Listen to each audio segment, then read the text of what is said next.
नहीं, मैं तो इंडिया से हूँ। बर्थ तो मुंबई में ही हुई थी।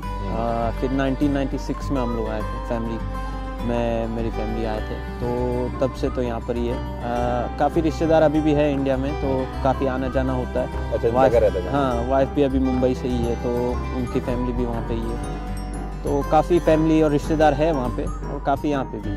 बहुत अच्छा। अच्छा, ये बताइएगा कि कितने बहन भाई हैं और सब में से शरारती कौन है? 2 बहनें हैं और मैं हूँ। मैं सबसे बड़ा हूँ, दो छोटी हैं। शरारती तो ऐसे तो सब सीधे साधे हैं, लेकिन बहन भाइयों को परेशान करती रहती है, वरना तो क्या है। तो आपको अपनी बचपन की कुछ शरारतें याद हैं? ऐसे तो कुछ ध्यान में तो नहीं आ रहा है, मुझे तो लगता है सीधा साधा था। अच्छा। लेकिन वो तो मम्मी पापा से पूछना पड़ेगा। कभी किसी की घर की घंटी बजा के भागे? नहीं, वैसी सब शरारतें नहीं। बिल्कुल ठीक हो गया। क्रिकेट कब स्टार्ट? क्रिकेट लगभग अंडर 14 अंडर 15 से स्टार्ट किया। वैसे तो बचपन से ही खेलते आ रहे हैं, लेकिन अभी इंडिया और अपने एशियन कंट्रीज़ में तो आपको मालूम है पढ़ाई के पीछे दौड़ते हैं ज़्यादातर, तो वो टाइम पे इंडिया में जब था तभी तो मौका नहीं मिलता था इतना कुछ मतलब कॉम्पिटिटिवली खेलने का।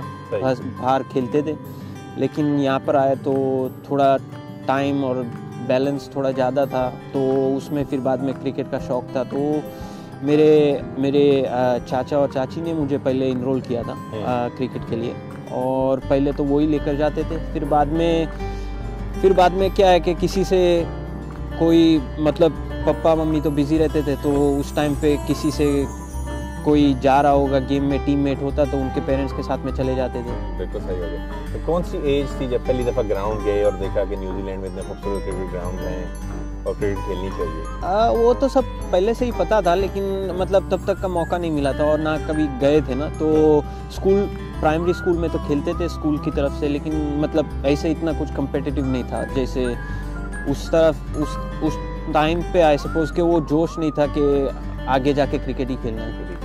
तो कब पता चला कि क्रिकेट ही खेलनी है? मेरे ख्याल से वो जब स्कूल मतलब हाई स्कूल में आया, उसके बाद से फिर बाद में वो मतलब वो जोश आया कि इसको ही करियर बनाना है, इसके पीछे ही मेहनत करनी है। और वो टाइम पे थोड़ा रिजल्ट्स भी अच्छे जा रहे थे, मेहनत भी चालू थी और मौके भी मिल रहे थे, तो वो टाइम पे ऐसा लगा कि हाँ, इसमें आप मेहनत करो तो आगे बढ़ सकते हैं। बिल्कुल सही हो गया। तो कौन सी उम्र में आपने अपना पहला प्रोफेशनल या डोमेस्टिक जो मैच है वो खेला?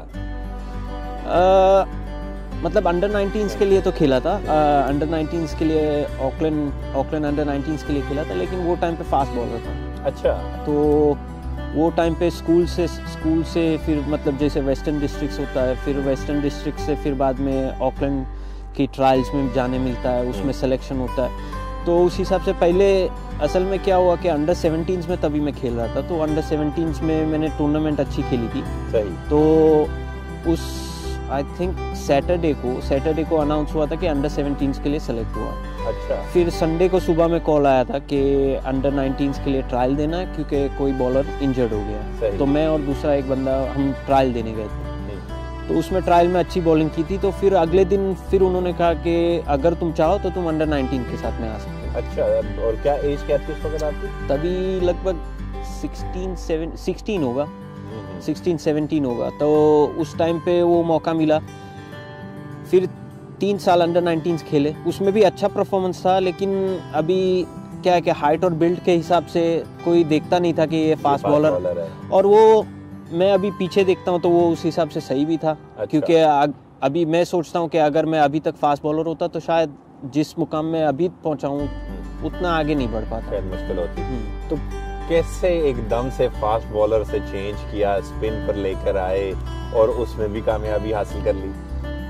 वो तो सब देखो, पहली बात तो आपकी मेहनत है, मेहनत करोगे तो सब हासिल हो सकता है। और दूसरी बात ये है कि आपका सपोर्ट सिस्टम बहुत इम्पोर्टेंट होता है। बिल्कुल सही। कोई भी चीज़ करो तो आपका सपोर्ट सिस्टम बहुत भारी होता है। तो उसमें मैं बहुत फॉर्चुनेट था कि मेरे पास में ऐसे लोग थे जिन्होंने मुझे बहुत सपोर्ट किया। वो टाइम पे मैं जब चेंज कर रहा था, एक तो दीपक पटेल थे, उन्होंने मेरे को बहुत गाइडेंस दिया।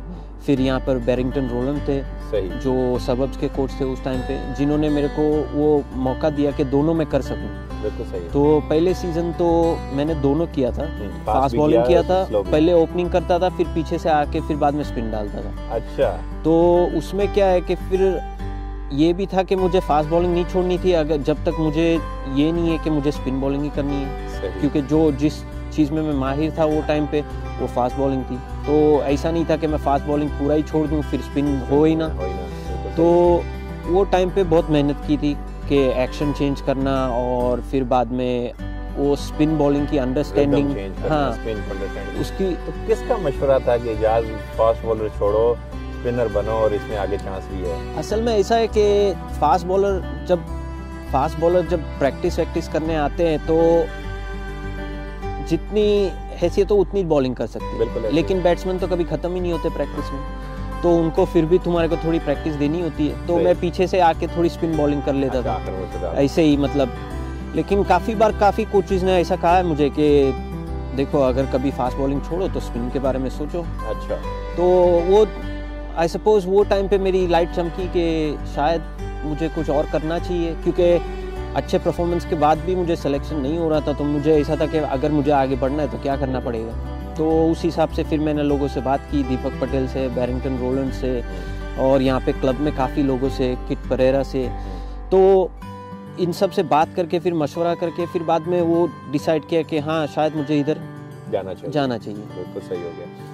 और कैसा एक्सपीरियंस था जब स्पिन बॉलिंग डालना शुरू किया? तो स्टार्ट से ही विकेट्स लेना शुरू कर दी या टाइम लगा उसको अडॉप्ट करते हुए? विकेट्स तो आती थी, लेकिन मतलब जो कला है उस कला को वो बढ़ाने के लिए थोड़ा टाइम लगता है। पहले तो कच्चे थे, तो उस हिसाब से फिर उसको बढ़ाने के लिए, उसके पीछे मेहनत करने के लिए।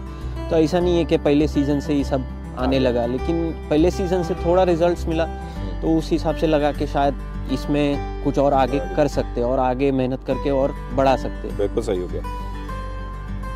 16 साल की उम्र में अंडर 19 खेल लिया, एक ईगो भी बढ़ जाती है, अपने आप बंदा प्राइड भी फील करता है, घर वाले भी कहते हैं वाह वाह वाह। यंग होता है आदमी, लड़कपन होता है, बंदे को फील होता है कि मैं फेमस हो गया। तो अपने आप को हम्बल कैसे रखा कि नहीं यार अभी और बहुत मेहनत करनी है? देखो हमारे घर में और हमारा घर का जो माहौल है वो एकदम सिंपल सादा है, और कभी ये नहीं है कि चलो हम अच्छे मकाम पे या बड़े मकाम पे, अभी भी वैसा कुछ नहीं है। अभी भी हम सीधे सादे, आता है मिलता है बंदा, अच्छे से बात करेंगे, अच्छे से मिलेंगे जुलेंगे। तो और घर का जो माहौल है उसके हिसाब से कोई अलग से ट्रीट नहीं करता ना, और वो आपको वो एहसास भी नहीं होता कि आप कुछ अलग हो। और जितने भी मैंने सक्सेसफुल लोगों को भी देखा है और जिनसे मैंने सीखा है वो सब भी वैसे ही थे। और यहाँ पे न्यूजीलैंड में भी उसका जो कल्चर है वो कल्चर भी वैसा नहीं है ना कि एकदम सर पे चढ़ के बैठ गए और कि मैं बहुत बड़ा हूँ, ये है वो है। और दूसरा क्या है कि अपने मतलब मेरे खुद के रिलीजियस बिलीफ से और इस्लाम के बिलीफ से वो भी सही नहीं है। बिल्कुल सही। तो जो बंदा ग्राउंडेड है, जो बंदा बिलीव करता है कि ये सब मेरी देन नहीं है, मेरी तो मेहनत है, लेकिन देने वाला अल्लाह सुबहान। बिल्कुल ऐसा ही है। और बाकी हम्बल रहना जो है यही मेरा ख्याल है कामयाबी का असल राज है। अंडर 19 जब खेले तो लगा कि अब मैं न्यूजीलैंड के लिए सिलेक्ट हो सकता हूँ? वो टाइम पे ऑब्वियसली इच्छा तो थी कि न्यूजीलैंड के लिए आगे जाके खेले, लेकिन वो टाइम पे क्या था कि परफॉर्मेंसेस के बाद भी सिलेक्शन नहीं हो रहा था, तो थोड़ा सेटबैक भी था कि देखो अभी क्या करना है। और मुझे याद है एक बार मैंने बहुत अच्छी बॉलिंग की थी टूर्नामेंट में, और फिर उसके बाद में ना स्क्वाड में सेलेक्ट हुआ था, ना नॉन ट्रैवलिंग रिजर्व्स में सेलेक्ट हुआ था। और वो टाइम पे बॉलर्स भी अच्छे थे, वो टाइम पे साउदी भी था वही एज ग्रुप में, ट्रेंट बोल्ट भी था वही एज ग्रुप में, काफ़ी अच्छे प्लेयर्स थे वो एज ग्रुप में, तो उसमें पहुंचना भी मुश्किल था। तो उस टाइम मुझे याद है मैंने अब्बा से फ़ोन पे बात की थी कि देखो मैंने अच्छी बॉलिंग की है लेकिन सिलेक्शन नहीं हुआ। तो अब्बा ने बहुत अच्छा जवाब दिया था कि देखो उसके पीछे कुछ ना कुछ अल्लाह की राज होगी, तुम्हारी मेहनत करते रहो, अल्लाह ने जो बनाया वो तुम्हारे को तो मिलेगा ही, एज लॉन्ग एज तुम मेहनत करोगे। बिल्कुल ऐसा ही। कोई वक्त ऐसा आया कि जब हिम्मत हार दी कि यार ये तो जगह नहीं बन रही है, कुछ और किया जाए? नहीं, बिल्कुल नहीं। अच्छा। आई थिंक मेरे लिए मेरी जो सेल्फ बिलीफ थी और मेरी जो मेहनत थी और मेरा जो विश्वास था कि अगर मैं मेहनत करूँगा तो जो मुझे चाहिए वो अल्लाह देंगे। तो मेरी मेहनत हमेशा रही थी कि मैं कुछ ना कुछ मतलब उस पर फोकस